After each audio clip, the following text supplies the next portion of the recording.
First of all, I must say, I am a bad man. I happen to be a Chinese, but most Chinese are not as bad as me.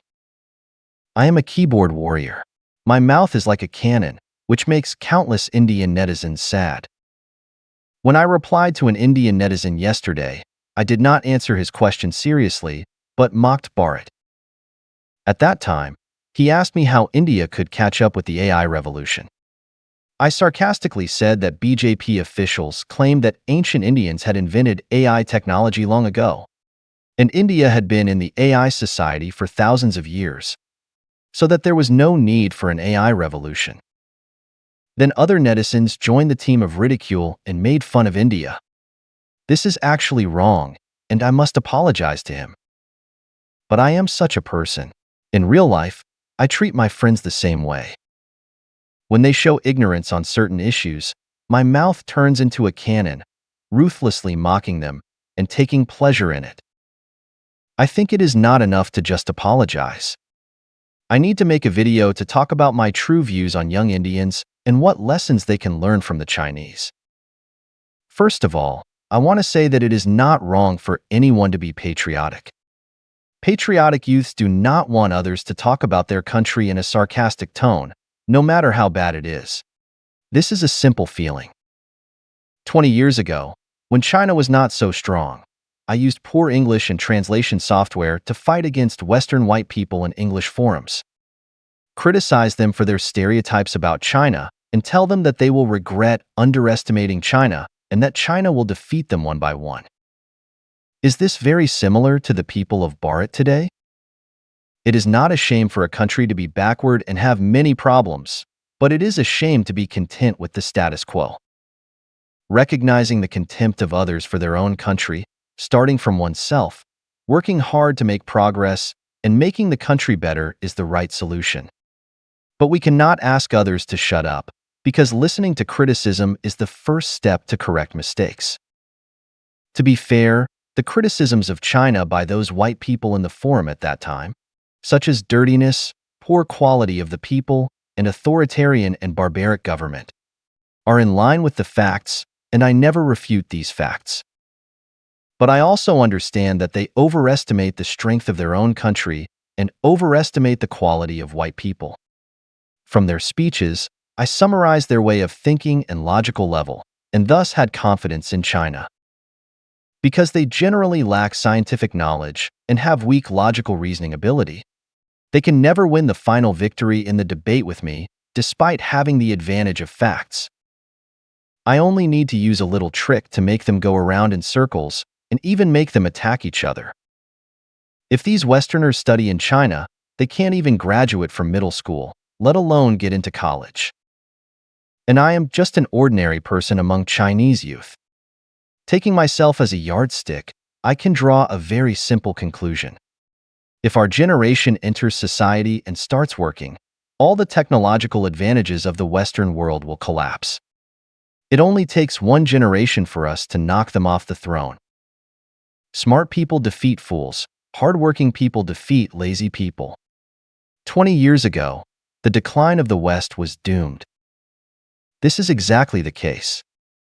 Our generation is still in its prime, and the West is unable to compete with China. However, I must say that I don't see the agile thinking, strong desire for knowledge, independent thinking, and eagerness for competition of Chinese youth 20 years ago in most Indian youth today. Most Indian youths, even though they have access to the internet and have a lot of means to understand the world, are in much better conditions than China 20 years ago.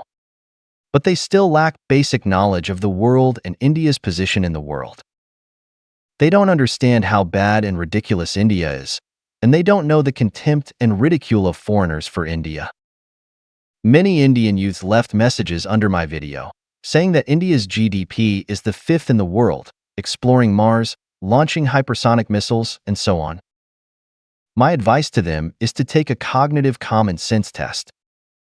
A country that needs to import even rifles can master hypersonic missile technology. A country that has not even built conventional submarines can actually build nuclear submarines. A country that can't even send astronauts into space actually thinks it can explore Mars. Every word said by the clown Modi and his BJP colleagues is not worth your belief. From the moment they counted cow dung into GDP, every data released by the Indian government is a joke. If you believe these lies, you will always live in ignorance, and India will never have a bright future. Your dream of Bharat's revival will be postponed from 2030 to 2040, then to 2050, and then indefinitely. Because a country full of fools and liars will never become strong. If you ask me for advice on India, I seriously advise Indians to forget about superpowers, the world's manufacturing center, and the Bharat Empire. From now on, build more toilets, take more showers, remove body odor, and clean your home and streets. Learn to be honest and lie less. Learn to unite and don't create religious hatred. Talk less and work more. If you want people all over the world to respect you, you must first respect yourself. Respect the cows, goats, and lizards in your country. Don't do so many disgusting things. You must first become normal human beings, and then consider development and progress. The words are hard to hear, but do you think there is any sentence that is not true?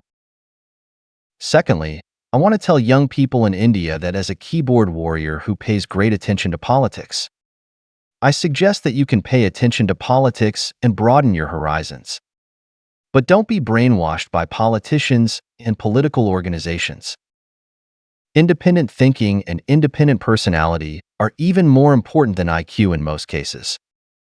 I stand from the perspective of the Chinese and hope that China will be strong. But my primary goal is to make myself live better and let my family have a better life, and then to contribute to the country. What qualifications do people in the slums have to be patriotic? Does this country love you? If a country requires me to sacrifice my basic survival dignity to love it, I will say, F off. No one can change the world. I can't change China, and you can't change India. But we can change ourselves and make ourselves better. India is a dirty and poor country, but it doesn't prevent the world's richest people Ambani and Adani. Their dogs live better than most Indians. When Modi and these rich people enjoy yachts and golf, they won't share them with you. Your family is still in a dirty neighborhood, tortured by the high temperature of 45 degrees Celsius. Does Bharat's revival and becoming a superpower have anything to do with you? Do you have a car at home? Do you have a refrigerator, washing machine, air conditioner, LED TV, mobile phone, laptop, microwave oven, water purifier, range hood, flush toilet? Do your children have a tablet? Have they been to an amusement park? An Indian young man told me seriously that there are also poor engineers in China. I said to him, "Have you been to China?" In China, not to mention engineers, everything I mention is highly popularized in the most ordinary working families in small cities. I have repeatedly emphasized that ignorance is the root cause of most human tragedies, and arrogance is the catalyst that exacerbates tragedies. If I were an Indian, I would not care whether India is an AI powerhouse, a world manufacturing center, or a superpower. The first thing I would try to do is to escape from this cesspool-like country.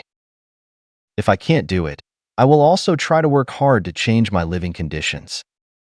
Instead of leaving a message under a YouTube blogger's video criticizing India, accusing him of disrespecting the Bharat Empire.